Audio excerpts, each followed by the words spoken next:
क्या कहा? जी। चीन ने कहा कि हम हर तरह के वार के लिए तैयार हैं, ट्रेड वॉर हो, सोशल मीडिया वॉर हो, आईटी का वॉर हो, या कैसा भी युद्ध हो, यानी सीधी लड़ाई। तो कम से कम चीन ने तेवर दिखाए। आप डोनाल्ड ट्रंप या अमेरिका देखते हैं चीन के साथ कितनी हिम्मत दिखाते हैं, और हम तो विश्वगुरु हैं। हमारे प्रधानमंत्री तो दुनिया के सबसे ज्यादा लोकप्रिय प्रधानमंत्री हैं, लोकप्रिय नेता हैं, सर्वशक्तिमान हैं, नॉन बायोलॉजिकल हैं, अवतार हैं, महामानव हैं।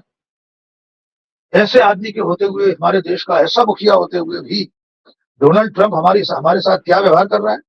मैं इस मौके पर बोलता हिंदुस्तान के दर्शकों को एक बात याद दिलाना चाहता हूँ। जी।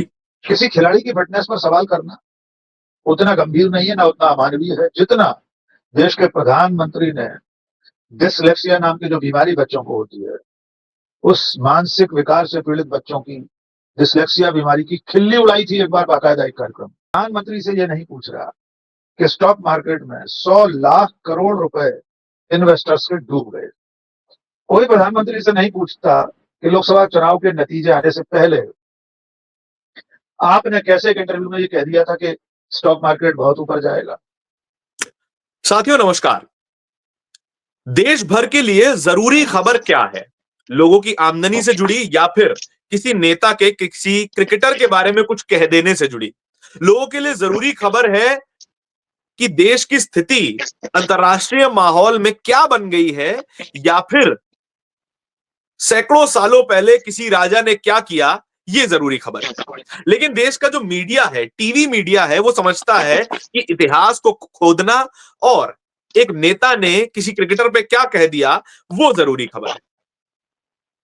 क्या जरूरी है, क्या गैर जरूरी है, इसी के बारे में चर्चा करने वाले हैं डॉक्टर राकेश पाठक सर के साथ। वरिष्ठ पत्रकार हैं और शायद पत्रकारिता के बारे में इस टीवी मीडिया को कुछ सलाह भी दे सकें। सर बहुत बहुत स्वागत है आपका इस चर्चा में। सर, शुक्रिया। टीवी मीडिया जो है उसको लगने लगा है कि एक नेता का कोई बयान दे देना ज्यादा जरूरी है बनिस्बत इसके कि जो लाखों लोग इन्वेस्टमेंट कर रहे हैं, जो लाखों लोगों की इन्वेस्टमेंट बर्बाद हो रही है, उसके क्या कहेंगे सर इसके बारे में?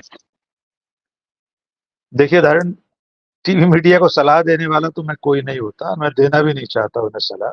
नहीं नहीं सर, क्योंकि आपकी सलाह की जरूरत है। नहीं, लेकिन मुख्य धारा का जो मीडिया है ना, वो किसी की जी। सलाह मानने वाला नहीं है। वो इस वक्त सत्ता की गोद में बैठा है, इसलिए कुछ लोग उसे गोदी मीडिया कहते हैं, मैं उसे भोंपू मीडिया कहता हूँ। और दरअसल में ये जो मीडिया है, ये लोकतंत्र का, संविधान का, देश का, समाज का दुश्मन तो है ही।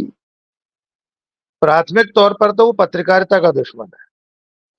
पत्रकारिता का जो मूल उद्देश्य है, उसका जो कर्तव्य है, वो सत्ता का प्रतिपक्ष होना है, जी। जनता के पक्ष में खड़ा होना है, जनता की तरफ से सवाल पूछना है।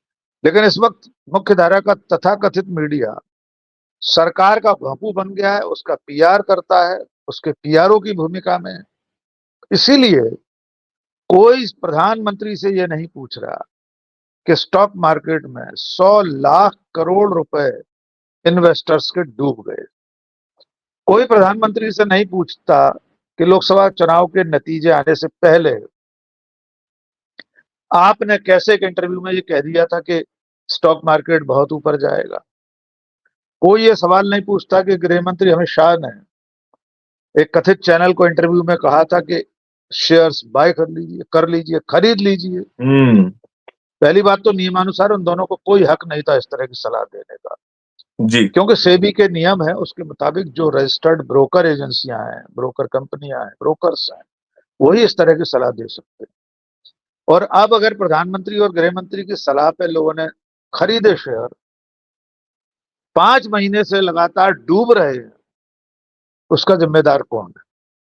तो मीडिया को सलाह देने की जरूरत नहीं, उसे मालूम है उसे किससे सवाल पूछना चाहिए, लेकिन वो विपक्ष से सवाल पूछता है। और आजकल तो जनता से सवाल पूछने लगा है, सारी जिम्मेदारी जनता पर डाल देता है।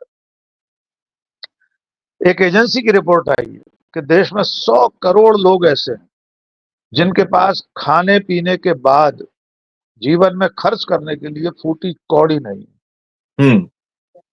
सरकार से कोई सवाल नहीं पूछना चाहता। सवाल किस बात पर हो रहे हैं? आपने बिल्कुल ठीक बोला आपने इंट्रो में। एक कांग्रेस की प्रवक्ता ने, जो कि महिला है और मुसलमान है, उसने क्रिकेट टीम के कप्तान की फिटनेस को लेकर सवाल पूछ लिया, सवाल कर दिया। ऐसा कौन सा आसमान टूट पड़ा कि उसकी एक तरह से मॉब लिंचिंग जैसी कोशिश हुई। मीडिया के कैमरे उसके घर के दरवाजे पर डट गए जाके, वो घर से नहीं निकल पा रही थी। उसके बयान को पाकिस्तान से जोड़ दिया, राहुल गांधी से जोड़ दिया। मैं इस मौके पर बोलता हिंदुस्तान के दर्शकों को एक बात याद दिलाना चाहता हूं। जी।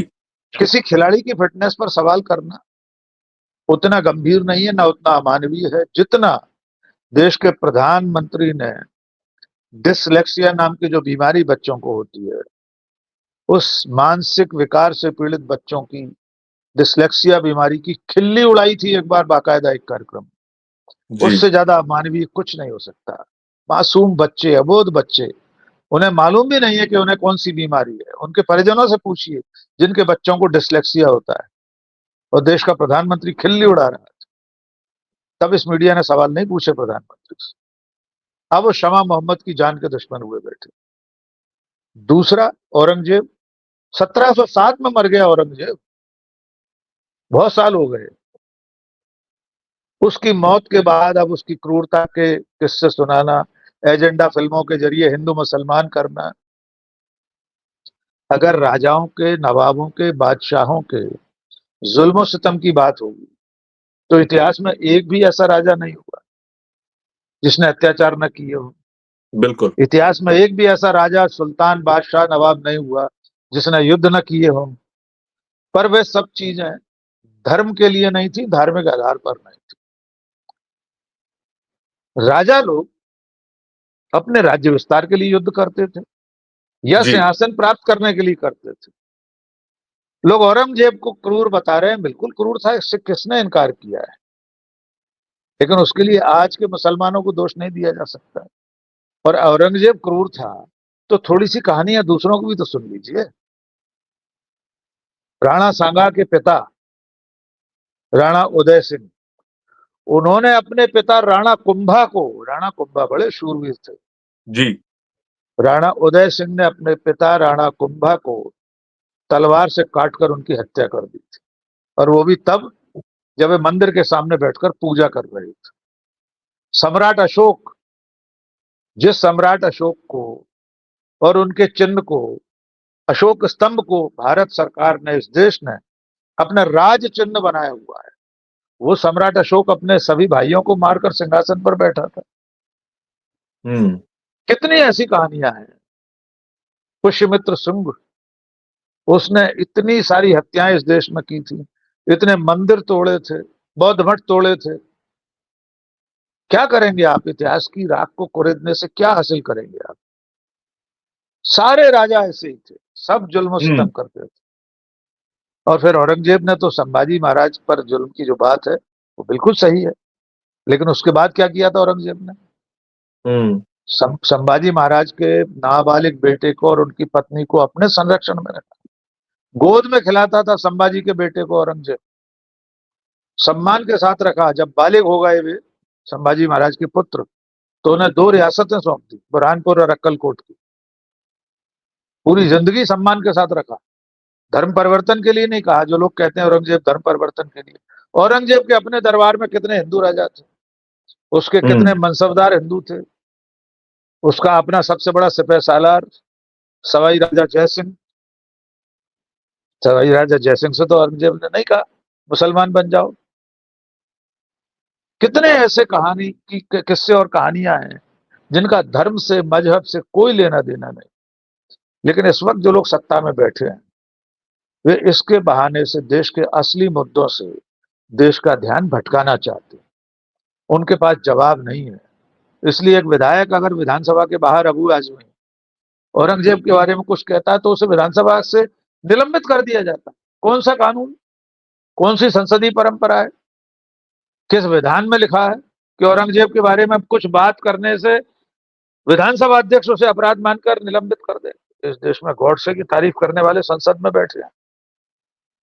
गॉडसे को महान बताने वाली साध्वी प्रज्ञा नरेंद्र मोदी जी। के साथ बैठती थी संसद में। इस बार टिकट नहीं मिला, अलग बात है। तो क्या उन्हें निलंबित कर दिया था लोकसभा अध्यक्ष सदन से? तो मेरा मानना यह है कि ये सरकार में बैठे लोग, राष्ट्रीय स्वयंसेवक संघ और बीजेपी सिर्फ मुद्दों से भटकाने का काम करते हैं और कुछ नहीं। जी। सर, एक और मुद्दा जो कि देश के लिए और अंतर्राष्ट्रीय राजनीति में बेहद जरूरी है और शायद आम लोगों को तो मीडिया के नजरिए से ही समझ में आएगा। जिस तरीके से डोनाल्ड ट्रंप एक सख्त रुख अपना रहे हैं भारत की ओर कि आप जितना आप टैरिफ लगाएंगे उतना ही हम टैरिफ लगाएंगे, हमारी जो डोमेस्टिक मार्केट है उस पर खतरा मंडरा रहा है। ये बात जनता से क्यों छुपा रहा है ये टीवी मीडिया? इसमें कौन सा पॉलिटिकल एंगल है, कौन सा जो है वो धार्मिक एंगल नजर आ जाता है इनको? इसमें धार्मिक एंगल इसको भी मान लीजिए। नरेंद्र मोदी अच्छा। की नरेंद्र मोदी की आराधना, उनकी पूजा धर्म ही तो है।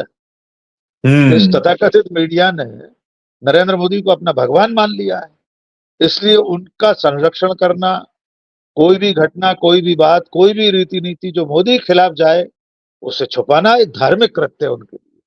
वे अपना फर्ज अदा कर रहे हैं, क्योंकि अगर इस देश को वे बताएंगे कि डोनाल्ड ट्रंप 2 अप्रैल से 100% टैरिफ लगाने वाला है, तो हमारा पर्ल का मार्केट, डायमंड का मार्केट, कारोबार, न जाने कितने ऐसे कारोबार हैं जिनका भट्टा बैठ जाए। हजारों हजारों करोड़ का खामियाजा भारत के व्यापार को भुगतना पड़ेगा। हम मुकाबला नहीं कर सकते डोनाल्ड ट्रंप और अमेरिका से इस टैरिफ वार में, लेकिन हम कम से कम एक आपत्ति करने वाला बयान तो जारी कर सकते हैं। विदेश मंत्रालय या वाणिज्य मंत्रालय, प्रधानमंत्री, कोई तो एक बयान दे कि अमेरिका हम पर 100% टैरिफ थोप रहा है, ये उचित नहीं है, हम इसके बारे में बात करेंगे। चलिए, आप ऐतराज भी मत करिए। अभी गए हुए हैं पीयूष गोयल अमेरिका, देखते हैं वहां क्या करके आते हैं। लेकिन चीन ने क्या कहा? जी। चीन ने कहा कि हम हर तरह के वार के लिए तैयार हैं। ट्रेड वॉर हो, सोशल मीडिया वॉर हो, आईटी का वॉर हो, या कैसा भी युद्ध हो, यानी सीधी लड़ाई। तो कम से कम चीन ने तेवर दिखाए। अब डोनाल्ड ट्रंप या अमेरिका, देखते हैं चीन के साथ कितनी हिम्मत दिखाते हैं। और हम तो विश्वगुरु हैं। हमारे प्रधानमंत्री तो दुनिया के सबसे ज्यादा लोकप्रिय प्रधानमंत्री हैं, लोकप्रिय नेता हैं, सर्वशक्तिमान हैं, नॉन बायोलॉजिकल हैं, अवतार हैं, महामानव हैं। ऐसे आदमी के होते हुए, हमारे देश का ऐसा मुखिया होते हुए भी डोनाल्ड ट्रंप हमारे साथ क्या व्यवहार कर रहा है? 12-13 फरवरी को हम अमेरिका में देख चुके हैं। प्रेस कॉन्फ्रेंस में किस तरह मुंह पे उसने क्या क्या नहीं सुना दिया, और हम चुपचाप सुनकर चले आए। हम चुपचाप सुनकर चले आए। हमारे प्रधानमंत्री ने कोई ऐतराज नहीं किया। जस्टिन ट्रूडो ने हाथ पकड़ लिया डोनाल्ड ट्रंप का press conference, sorry mister president, और अपनी बात कही। यूक्रेन छोटा सा देश, उसका राष्ट्रपति किस तरह चला आया, हो सकता है बाद में वो सरेंडर कर दे, उसकी जी। मजबूरी है। लेकिन हमको यूक्रेन थोड़ी है। यूक्रेन की तो कुल आबादी 3 करोड़ 85 लाख है। हम तो 140-141 करोड़ लोगों के देश है। यूक्रेन तो रूस के साथ युद्ध में फंसा हुआ है। हम तो किसी युद्ध में नहीं है। हमें एकदम अमेरिका की ऐसी अभी जरूरत नहीं है। जरूरत है तो अमेरिका को भी है, तो बराबर के रिश्ते पर बात होनी चाहिए। क्यों नहीं हमारे प्रधानमंत्री ऐसा कर पाते?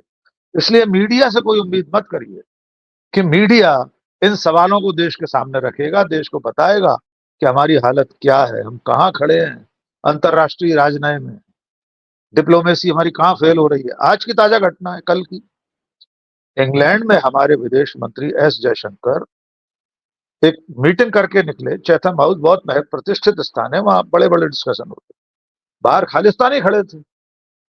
खालिस्तान के लिए आंदोलन करने वाले लोग जयशंकर की गाड़ी के सामने आ गए। एक जी। आदमी तिरंगा लेकर तिरंगे को फाड़ने की कोशिश कर रहा था, वो तो सुरक्षा कर्मियों ने बचा लिया। खालिस्तान का पैरोकार पन्नू डोनाल्ड ट्रंप के शपथ समारोह में शामिल होता है। तो हम तो हमारे प्रधानमंत्री को न्योता देने के लिए गुहार लगाने गए कि किसी तरह उन्हें बुला लिया जाए, और वहां खालिस्तानी बैठकर डिनर कर रहा है। ट्रंप की शपथ के स्टेज से कुछ फुट की दूरी पर बैठा हुआ था, और वहां बैठकर खालिस्तान जिंदाबाद के नारे लगा रहा था।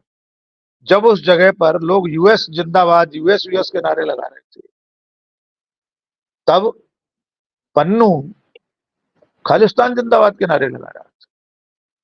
वो हमारे प्रधानमंत्री को मुलजिम बनाना चाहता है, अदालत में दरखास्त कर रहा है, नाम लगता है प्रधानमंत्री का, राष्ट्रीय सुरक्षा सलाहकार के खिलाफ समन जारी कराता है वहां से, रॉ के भूतपूर्व चीफ सामंत गोयल के खिलाफ समन है, रॉ के एक और अधिकारी के खिलाफ समन है, भारत का एक अमेरिका में रहने वाला कारोबारी निखिल गुप्ता न्यूयॉर्क की जेल में सड़ रहा है, हम सुपारी दे रहे हैं विदेशों में जाकर। तब ये विदेश नीति की दशा होती है कि खालिस्तानियों की इतनी हिम्मत पड़ जाए कि हमारे विदेश मंत्री के सामने तिरंगा फाड़ने की कोशिश करें। हम देश के साथ खड़े हैं, देश की चिंता के साथ खड़े, देश का और ये सम्मान सर्वोपरि है जी। और ये खबर टीवी मीडिया से गायब है पूरी तरीके से, जिस तरीके की बिल्कुल ये गायब। हरकत हुई है, और ये पूरी तरीके से गायब है, और ये हमारी विदेश नीति का हाल है जी। सर। गायब इसलिए है जी। जी जी जी बताएं नहीं, आप बताएं। सवाल ले लीजिए आप। जी, मैं अगले अंश में ये पूछना चाह रहा था कि क्या यहां से कोई रिवर्सल है इस पूरी सिचुएशन का, कि कभी टीवी मीडिया को ये समझ में आ जाए कि सवाल किस व्यक्ति से करना है और कौन से सवाल पूछे जाने चाहिए, बटुआ या आम वाले सवाल नहीं। देखिए, रिवर्सल तो मुझे नहीं दिखाई देता, क्योंकि ये मीडिया जानता है कि वो क्या कर रहा है।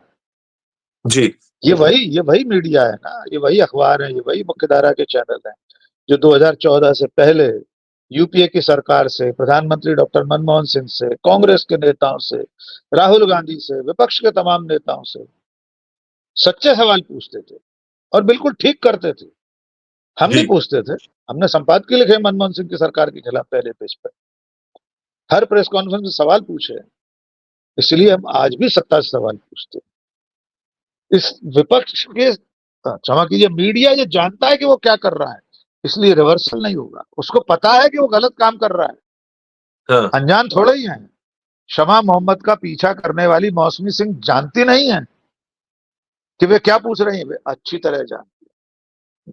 वे जानती है कि वे जो सवाल पूछ रही हैं, शमा मोहम्मद से पाकिस्तान का नाम ले रही हैं, राहुल गांधी को घसीट रही हैं, वो गलत कर रही हैं, लेकिन सत्ता की ठकुर सुहाती के लिए, बीजेपी और मोदी शाह को खुश करने के लिए ऐसे सवाल पूछ रहे हैं। वरना वे किसी दिन नरेंद्र मोदी से भी पूछती कि सर, आपने किसी महिला को 50 करोड़ की गर्लफ्रेंड कहा था, आपने किसी महिला को जर्सी गाय कहा था, आपने किसी को पार्टी की विधवा कहा था, आपने किसी को शूर्पणखा कहा था, न जाने कितने ऐसे बयान है। पूछती किसी दिन मौसमी सिंह, मैं तो नाम लेकर कह रहा हूं, ट्विटर पर लिख रहा हूं रोज। अगर आप सच्चे पत्रकार हैं तो ये सवाल ठीक है, आपने शमा मोहम्मद से पूछा, चलिए हमें उस पर भी ऐतराज नहीं, तो एक सवाल रमेश बिधूड़ी से तो पूछ लीजिए कि उसने आतिशी के पितृत्व को लेकर के बाप बदल लिया आतिशी ने, ये बयान कैसे दिया था। एक बार रेखा गुप्ता से तो पूछ लीजिए मौसमी सिंह कि रेखा गुप्ता ने अरविंद केजरीवाल को अपनी मां की कोख में वापस जाने वाला, भेजने वाला ट्वीट कैसे किया था। इसलिए मैं बार बार कहता हूं कि इससे सुधरने की, इसमें बदलाव की कोई उम्मीद नहीं। ईसा मसीह ने कहा था, हे परम पिता, इन्हें क्षमा मत करना, ये नहीं जानते ये क्या कर रहे हैं। मैं इसके उलट कह रहा हूं, हे परम पिता, इन्हें क्षमा मत करना, ये जानते हैं ये क्या कर रहे हैं। जी, सत्ता की ठकुर सुहाती के लिए ये सब किया जा रहा है, अगर सर के शब्दों में कहा जाए। इन सभी को पता है ये क्या कर रहे हैं, और जिस तरीके की सुपारी पत्रकारिता, सर कहाई जाती है ये वाली बात कि सुपारी ले ली इस पत्रकार ने फलाने नेता की, जो जिस तरीके से लिंच कर दिया जाता है, ये बिल्कुल भी पत्रकारिता के नियमों, और खैर नियमों और अ, आचरणों की बात तो क्या ही किए जाए इस टीवी मीडिया के लिए। लेकिन बात यह है कि जितना डैमेज इस देश को मीडिया ने करा है, शायद वो कोई विदेशी या फिर कोई आक्रांता आज तक नहीं कर पाया है। इस पूरी बिल्कुल चर्चा में शामिल होने के लिए राकेश सर बहुत बहुत धन्यवाद आपका। और इसी तरीके के वीडियो, इसी तरह की चर्चाएं और भी देखते रहने के लिए बोलता हूं हिंदुस्तान को सब्सक्राइब जरूर कीजिएगा। बहुत बहुत धन्यवाद।